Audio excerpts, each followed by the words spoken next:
Hello, everybody. Welcome back to my Learn Scratch channel. And today I'm going to show you part 2 of the costume video. Remember that? It was still processing. It was on the next tab. So I just opened it and left it there.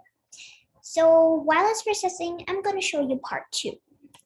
So part 2, how do we make this dog move? Well, we can drag out another 1.5 clicked. And then we can drag out a forever loop.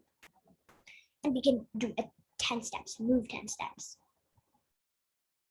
And actually, if we wanted to keep bouncing, we're going to use if on edge bounce. If on edge bounce might turn the dog. So what you're going to do is, see when I'm showing you.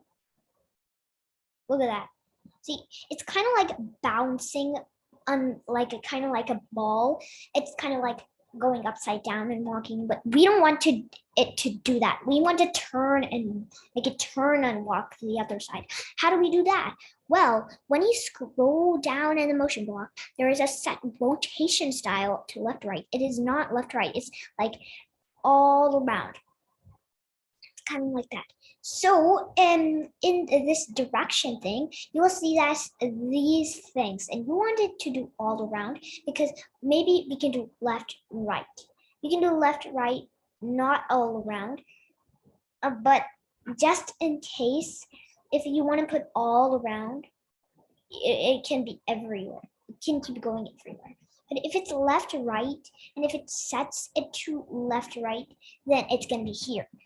So that means it's going to keep turning and walking. So we are going to try that and put it before the forever loop. So as you can see, it's working. Look, he's walking. Whoa, that's so cool, right?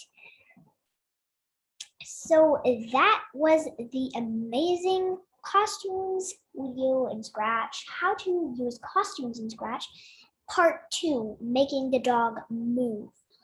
So I hope you enjoyed this simple tutorial of Scratch, and I'll see you next time. Bye, guys.